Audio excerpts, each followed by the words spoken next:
Olá, meus queridos alunos. É sempre um prazer, uma alegria muito grande estar com vocês. Hoje nós vamos dar continuidade aos nossos temas de sociologia, falando hoje sobre socialismo. Vamos lá, gente, vamos comigo. Qual que seria então uma definição de socialismo, né? Muita gente confunde socialismo, comunismo, anarquismo, né? Então, quando não se é muito claro, né, esses conceitos, é importante que a gente fale sobre eles para que fique bem claro, né? Socialismo, então, ele se refere, gente, a qualquer uma dessas várias teorias de organização econômica, advogando a propriedade pública, né, coletiva, a administração dos meios de produção nas mãos do Estado, a distribuição de bens, né? Isso tudo é uma demanda forte do socialismo. É a ideia de que o Estado tem que estar na dianteira de todos esses serviços, né, do controle dos meios de produção, efetivamente redistribuindo renda, redistribuindo riqueza, estabelecendo uma igualdade de oportunidades. Então, esse regime socialista, ele é marcado fortemente pela caracterização da igualdade de oportunidades, né? Os meios para que todos os indivíduos possam ter uma condição igualitária de chegar até os bens públicos, os recursos públicos, os direitos sociais, né? Aquilo que é o fundamento da vida em coletividade, né, gente? Então, esses são os princípios básicos do socialismo, tá? Segundo o professor Florival Cáceres, que tem um livro, né, a respeito do socialismo, inclusive também o professor Walter Pomar, que é um dos melhores livros, os mais didáticos para que a gente possa tratar do socialismo, eles vão dizer que o socialismo é exatamente esse conjunto de doutrinas que defendia uma melhor distribuição das riquezas produzidas pelo trabalho, né? E os seus pensadores, aqueles que iniciaram essa proposta, afirmavam então que isso ocorreria através de reformas sociais, em casos extremos, né, com o fim do capitalismo. Então não era uma questão principal propriamente que se tivesse o fim do socialismo, do capitalismo. Alguns dos doutrinadores na área do socialismo achavam que só seria possível fundar o socialismo com o fim do capitalismo. Mas existem outros que disseram que era possível, inclusive, mesclar, né, uma atitude mais social mesmo com o sistema capitalista, né? O grande problema, gente, é que o capitalismo ele tem como grande metodologia, finalidade, o lucro, né? E o lucro, gente, ele está conjugado com a exploração. Então é muito difícil você falar numa justa distribuição de renda, num acesso igualitário aos bens e direitos, o Estado controlar tudo aquilo que deveria ser público, que deveria ser acessível a todos, quando você tem do outro lado uma força do dinheiro, uma força do poder econômico. O interesse econômico, ele tem historicamente sobreposto à vida, sobreposto ao direito, sobreposto aos interesses de idosos, de mulheres, de crianças, de minorias, de grupos, né, considerados aí na tangente social. Então é muito difícil conjugar uma justa distribuição de renda, uma justa distribuição de riqueza, um controle efetivo dos meios de produção, para que todos possam se beneficiar deles e não uma parcela pequena, conjugar isso, que são princípios do socialismo, dentro de um modelo político-econômico capitalista, né? Então, o que o socialismo é, na verdade, gente? É uma forma de pensar a sociedade diferente daquela perspectiva capitalista. Essa que eu acabei de te dizer. Levando em conta o social, levando em conta que o indivíduo tem que pensar no todo, no coletivo, inclusive na proteção do meio ambiente. Vocês estão vendo, né? O noticiário está aí, o mundo inteiro está preocupado e pressionando o governo brasileiro com relação à questão ambiental. E por que a gente está padecendo com fogo na Amazônia, fogo no Pantanal, destruição de manguezais, destruição de áreas, né, em que nós temos a reprodução de animais marinhos, em que a gente deveria estar cuidando? Por que tudo isso está queimando? Por que a floresta está sendo destruída? Por conta do afã capitalista, por conta da ganância, do lucro, né? Por conta de abrir mais pastagens, por conta de usar da madeira, por conta de mineração, por conta da monocultura, por conta de abrir pastagens, né, para as grandes propriedades agrícolas, não é? Tudo isso, gente, por quê? Porque está visando vender carne lá para fora, vender soja lá para fora, vender cana-de-açúcar, vender álcool lá para fora, sem problema. Quer dizer, isso tudo poderia acontecer, sim, é válido, é lógico que é válido, gente. É lógico, isso também gera emprego, sim, isso traz, é lógico que traz, só que podia ser de uma maneira sustentável, assim como outros lugares do mundo fazem, né? Poderia fazer tudo isso de uma maneira sustentável. Poderia fazer tudo isso onde o individualismo, que é marcante no capitalismo, não sobrepusesse aos interesses humanos, sociais, à vida de seres humanos, à vida de animais, à vida do próprio ecossistema, tá? Então essa é, de fato, aquela grande questão que a gente precisa refletir. Nós vamos ter aí correntes que vão falar do socialismo. A primeira que eu quero brevemente citar é o socialismo utópico. Ela foi construída aí, né, desenvolvida pelo famoso Saint-Simon, que é o mesmo que desenvolveu as ideias do positivismo, que depois o Comte finalizou os estudos do positivismo. Mas é o Saint-Simon ou Saint-Simon, né, que foi um dos primeiros a falar sobre isso. O Charles Fourier, que é também, né, importante empresário, estudioso das áreas sociais, pensou também no socialismo utópico. E o Robert Owen, que tem livros, né, gente? Cooperativas de produção, fundador dos Trade Unions, que é um sindicato voltado para uma metodologia liberal. Era o sindicato que estava associado com os patrões no sentido de garantir um aumento da produtividade, desde que os funcionários fossem remunerados naquela mesma condição de igualdade. Desde que a mais-valia tão discutida e denunciada pelo Karl Marx não sobrepusesse a dignidade do trabalhador. Então, os trade unions, gente, foi uma inovação aí no cenário do século XVIII, do século XIX, né? Por quê? Porque associou operários e sindicato junto com empresários no sentido de potencializar a produção, o lucro, desde que o operário fosse remunerado e tivesse participação nos lucros, que a mais-valia não imperasse. Né? Interessante. Então, Saint-Simon, Charles Fourier, Robert Owen foram fundadores do socialismo utópico. O que o socialismo utópico pregava? A ideia de que a burguesia, assim como nós tivemos Charles Fourier, o Robert Owen e o Saint-Simon, todos eles também eram empresários, gente. Todos eles tinham boa condição econômica. Todos eles também eram proprietários de meios de produção, não é? Mas eles tiveram a sensibilidade, eles se tocaram para a questão de dividir riqueza, de partilhar as riquezas como um todo. E aí, então, eles idealizaram que o socialismo utópico seria exatamente aquele em que a burguesia ia por si só descobrir e despertar que ela não podia ganhar tudo, que ela não podia acumular todas as riquezas.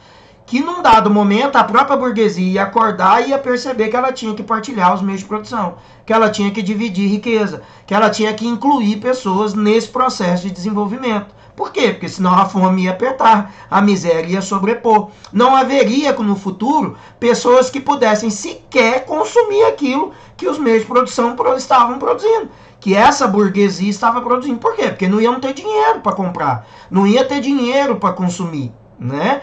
Então, o socialismo utópico trabalha com a ideia e com a metodologia de que a burguesia, por si só, despertaria para a ideia de partilhar lucro, partilhar riqueza, redistribuir riqueza, e assim melhorar, tornar essa sociedade um pouco mais igual. Não aconteceu. Infelizmente, é utópico exatamente porque não passou de uma utopia até os dias atuais, pleno século XXI, a burguesia ainda não se despertou para esse verdadeiro pesadelo, não é? O outro é o socialismo cristão, defendido principalmente aí pelo Papa Leão XIII, né? Ele escreveu um documento que na linguagem religiosa católica se chama encíclica, que é uma espécie de um documento, né, que o Papa normalmente publica a cada ano, a cada 2 anos, o Papa escreve uma encíclica, onde resume as principais preocupações ali que o Papa tem e, consequentemente, do catolicismo, né? Então, são referências, são diretrizes que poderiam ajudar a igreja no mundo todo a seguir de uma maneira a melhorar os seus princípios, seus valores, seu condicionamento ético, moral e, consequentemente, para o fomento e desenvolvimento do catolicismo. Então, o Papa Leão XIII escreveu a encíclica Rerum Novarum, né, juntamente com Leon Tolstói. E nessa tentativa era aplicar os ensinamentos do amor, do respeito ao próximo, da caridade aos problemas sociais. Então, por isso, socialismo cristão, com uma preocupação nítida com o semelhante, com o próximo, de acolher aquele que está na miséria, aquele que está na fome, os que estão morrendo em plena pandemia, enquanto alguns poucos estão lucrando trilhões, aproveitando, né, do processo de pandemia para lucrar, para ganhar, para explorar. Igual a gente tem arroz no preço que está, óleo no preço que está. Quer dizer, exatamente durante a pandemia, com tantas pessoas que perderam emprego, que tiveram a redução de seus gastos, seus ganhos, né, praticamente assim, mais da metade da população brasileira diminuiu e muito seus rendimentos. É exatamente aí que você precisava contar com a solidariedade, com o bom senso, né, com a intuição ética e o cuidado, a empatia em relação ao semelhante, é que nós vamos ter pessoas que querem ganhar ainda mais, em meio à pandemia. É lícito ganhar odds sem nenhum problema, não vou aqui entrar nessa balbúcia de ficar discutindo se pode ou se não pode, gente. Eu estou aqui na condição de um técnico da sociologia, ajudando na reflexão crítica atual no nosso Brasil, para mostrar que em pleno processo de pandemia, de perdas, de mortes, de perda de emprego, de perda de casa, um monte de gente morando na rua, 40 milhões novamente que está aí na miséria, o Brasil que volta para o mapa da fome, depois de muitos anos sem ter fome, volta para o mapa da fome por conta de política econômica inadequada, por conta de ganância do neoliberalismo patrocinada pelo atual governo junto com Guedes, mais a ganância de setores que estão ainda mais potencializando o lucro em meio à pandemia. Isso não é correto. Falta amor ao próximo, falta o bom senso, falta a sensibilidade de pensar que a gente precisa também contribuir com o outro. Assim como nós temos empresários e empresas que estão fazendo isso durante a pandemia, tá? E a terceira linha aqui seria o anarquismo, que era exatamente a supressão de hierarquia. Não teria mando, não tem quem governava, quem seria mais forte ou menos forte, né? Toda e qualquer forma de governo ia ser abolido, nós não teríamos essa hierarquia, essa forma de governo hierárquica fundamentada numa lei, num projeto, num processo, né? Nós teríamos a liberdade geral e os representantes seriam o próprio povo que se reuniriam para discutir os principais problemas e apresentar as melhores saídas para tais problemas discutidos e levantados. Quem são os representantes, né, desse anarquismo? O Mikhail, melhor dizendo, Bakunin e o Piotr Kropotkin, né? São dois aí, um é polonês e o Bakunin eu sinceramente me esqueci a nacionalidade dele, mas acredito que seja também de origem austríaca, polonesa, alguma coisa assim, tá? E aí, gente, onde que nós vamos encontrar então as origens do socialismo? Na Revolução Francesa, principalmente a partir da desigualdade, da fome, da miséria, os problemas que potencializaram a união de jacobinos e girondinos para tirar o primeiro e segundo estado do poder. Igreja, clero e nobreza do poder, porque estavam explorando, porque estavam gerando uma série de miseráveis com a ganância, com o lucro, né? Então, as péssimas condições de vida que as pessoas tinham, as péssimas condições de trabalho, a maneira como o servo era explorado no sistema feudal, né? E aí, então, alguns desses pensadores aí procuraram soluções para amenizar essa situação. Eles criticavam o tempo todo as injustiças, patrocinadas e ainda com a conivência do clero e da nobreza, né? Portanto, do Estado, as desigualdades, os sofrimentos, as pessoas que morriam de fome, as pessoas que morriam em acidentes, as pessoas que morriam por falta de acesso aos mecanismos de proteção mínima, né, de condição de cidadania, de dignidade mínima. E aí, então, ali vai ser a semente que vai brotar as ideias socialistas. Nós vamos ter uma foto aqui de um bairro de trabalhadores durante aí o processo da Revolução Francesa. Olha como que era o bairro aí, né, dos moradores, né, dos operários. Eram verdadeiros cercadinhos de madeira, né, gente? Eles dormiam amontoados em palha, assim como cavalos dormem nos seus estábulos, né? Esse era uma foto aí marcante, né, em Londres, né, de um bairro de operários na França durante a Revolução Francesa. O socialismo científico é aquele desenvolvido pelo Karl Marx e o Friedrich Engels. Socialismo científico é diferente daqueles outros três que eu mostrei, principalmente o utópico, né? O Marx vai dizer que para a gente chegar a uma condição de avaliar a realidade política, econômica e social, era preciso avaliar cientificamente a condição, entre aspas, clínica da sociedade. Esse é o científico. Analisar cientificamente, analisar números, analisar resultados, analisar desemprego, analisar a aplicação de recursos, analisar a maneira como o governo administra, como que as pessoas têm acesso aos benefícios, né? Principalmente a partir da lei aprovada, se as pessoas de fato têm acesso a todos os seus direitos conforme a lei determina. E isso é exatamente a grande teoria que o Marx desenvolveu, chamada materialismo histórico.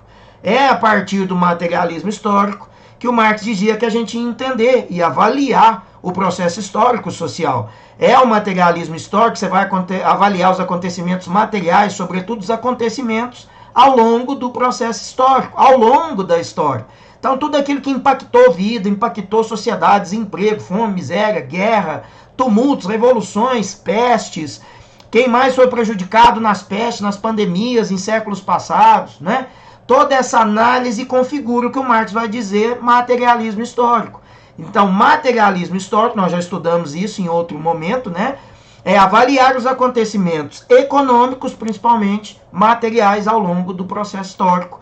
E é por isso que o socialismo criado pelo Marx e pelo Engels é o científico. Porque você vai usar da ciência para buscar soluções para todos esses problemas que nós vamos descobrir, vamos apontar e que a gente está vivendo, inclusive no momento atual. Então está aqui a foto do Marx e a foto do Friedrich Engels.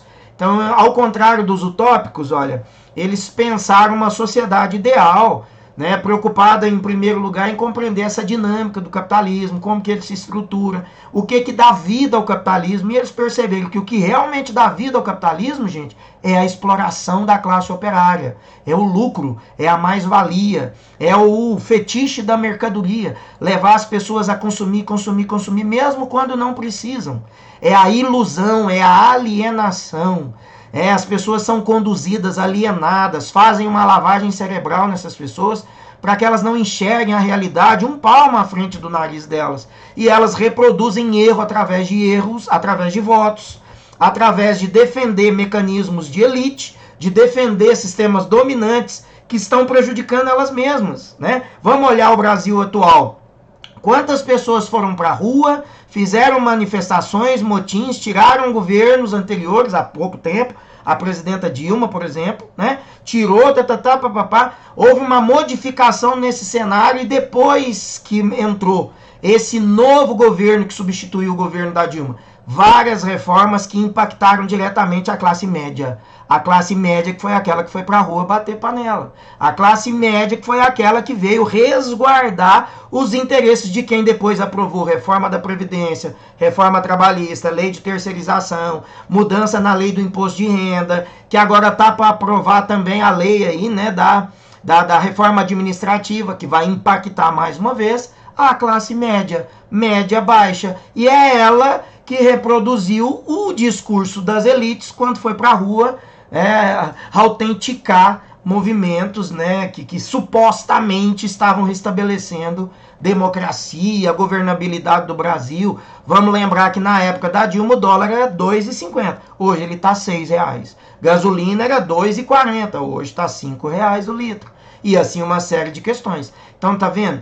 A gente precisa, e isso eu não estou falando para defender Dilma, o PT, ou não, estou falando porque a análise de quem estuda sociologia é uma análise clínica da sociedade. Eu estou aqui fazendo essa análise como professor, para que vocês percebam a realidade tal qual ela era. Se tudo aquilo que as pessoas apontavam que resolveria se tirassem a presidenta Dilma do poder fosse verdade, nós estaríamos vivendo outro momento hoje. E não estamos. Estamos vivendo muito pior. estamos vivendo condições que, é lógico, foi piorada pela pandemia, sim, mas ela já estava em caminho de depreciação em razão de políticas econômicas adotadas, né, do Temer para cá. Tá certo, gente? Então tem que ter olho, senso crítico, para que a gente não fique aí reproduzindo discursos de mídia, discursos de Folha de São Paulo, Veja, Globo, papá, que estão constantemente manipulando a opinião pública através dos interesses desses grandes corporações de mídia, que também ganham com esse tipo de governo, viu, gente? Então muito cuidado com isso. Socialismo científico, então, proposto pelo Marx e pelo Friedrich Engels, ele vai falar do materialismo histórico, em primeiro lugar, que eu já expliquei. Segundo, a luta de classe. Ele vai dizer, olha, a hora que os trabalhadores se unirem e perceberem que juntos eles podem muito mais, essa realidade vai mudar. Então é por isso que o Marx e o Engels vai colocar lá no manifesto do Partido Comunista a frase famosa, né, que os partidos aí de extrema esquerda, PCO, PSTU, né, os partidos comunistas usam, né, que é trabalhadores de todo mundo, univos. É por isso que o símbolo, né, dos movimentos comunistas, dos movimentos socialistas, de movimentos, né, de operários, tem sempre o punho cerrado para dizer força do operário, a força que luta contra a opressão, que luta contra a miséria, né? É por isso. Então a luta de classe é um fundamento do socialismo científico marxista e do Engels. E a mais-valia, que é exatamente aquilo que eu já expliquei, o lucro, o ganho do capitalista. É o trabalho realizado pelo operário e não remunerado. Ele trabalha, ele ganha, ele trabalha mais, ele trabalha 3, 4 horas a mais e não ganha por essas horas a mais. E não ganha o lucro que o capitalista está tirando daquilo que ele está vendendo a mais, por conta do trabalho que foi também estendido, né? Então a mais-valia é o lucro, a mais-valia é aquilo que o capitalista embolsa sozinho e que não repassa aos operários. Esse é um dos principais fundamentos do capitalismo. E esse é um dos grandes fundamentos que o socialismo pretende combater. Então ele quer tirar tudo da mão da burguesia? Não. Ele quer que a burguesia redistribua. Ele quer que a burguesia pague salário digno. Ele quer que a burguesia torne acessível todos os bens para que todas as pessoas podem usufruir desse direito de acordo com o que a lei determina, gente. Tá na lei isso. Não tem nada de errado nem por quê? Porque tá na lei. Igualdade, acesso, direito social, direito de trabalho. Tudo isso, artigo 5º, 6º, 7º, tá tudo na nossa Constituição. Então, é uma questão que é direito, não tem nada de anormal nisso, tá? E aí o socialismo utópico, que eu já expliquei, o científico, que eu já expliquei, a questão do trabalho, que é fundamento, porque é ele que gera a exploração do trabalhador e que mantém o sistema capitalista, a força produtiva, que está sempre lucrando, porque ela explora o trabalhador no modelo capitalista, que é um dos grandes embates, né, que o socialismo quer vencer, né, a questão de ter os modos de produção, o modo de produção, os meios de produção nas mãos dos operários. Isso é um fundamento do socialismo. Para quê? Para redistribuir riqueza, para gerar também a possibilidade do trabalhador, das classes baixas, das classes médias e baixas, também ter acesso à saúde, ter acesso à educação, ter acesso ao poder de comprar, ter acesso a uma vida mais digna. Tudo isso que o dinheiro, né, garante para quem pode pagar os tratamentos particulares, a escola particular, o material particular, tudo de particular que a gente tem, porque alguns têm mais dinheiro do que outros. O que o socialismo quer? Igualar, fazer com que todas as pessoas possam ter acesso igual a todas essas oportunidades. É isso que o socialismo quer, tá? Então percebam, gente, que o capitalismo seria inevitavelmente superado, né, e consequentemente destruído, porque ele seria inviabilizado pelo modelo socialista, né? Que na sua dinâmica evolutiva aí, necessariamente ele geraria outros elementos, né, para fortalecer o operário, para redividir a renda.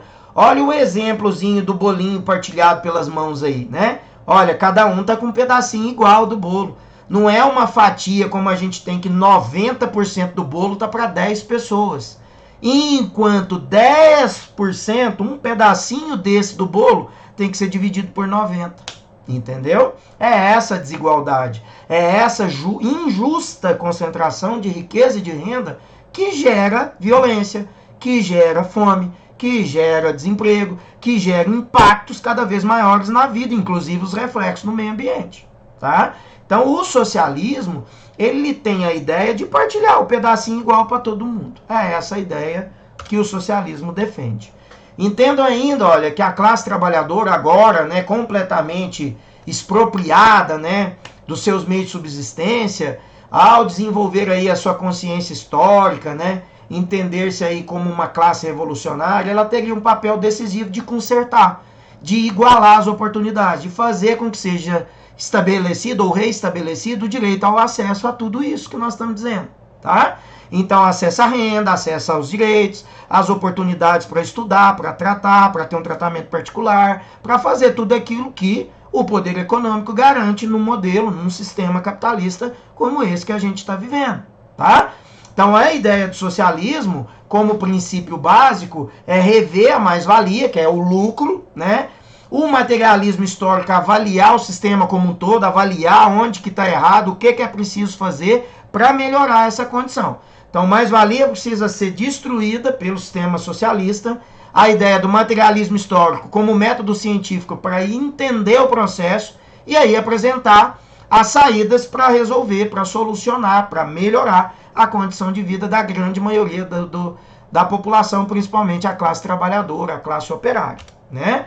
A teoria, então, da luta de classe, que eu já disse, a classe precisa se unir para protestar, unir para votar no seu representante, unir para cobrar direitos. E não é o que acontece. Por que que não acontece? Por que que a classe trabalhadora não une, gente? Exatamente porque ela é alienada, porque a mídia está tirando dela o senso crítico para entender que a hora que ela se unir, as coisas vão mudar. A hora que o operário unir e perceber que ele é a maioria no mundo, ele vai fazer alguma coisa para o benefício dele, operário, da classe média baixa. Era essa a leitura do Marx e do Friedrich Engels quando escreveu o Manifesto do Partido Comunista.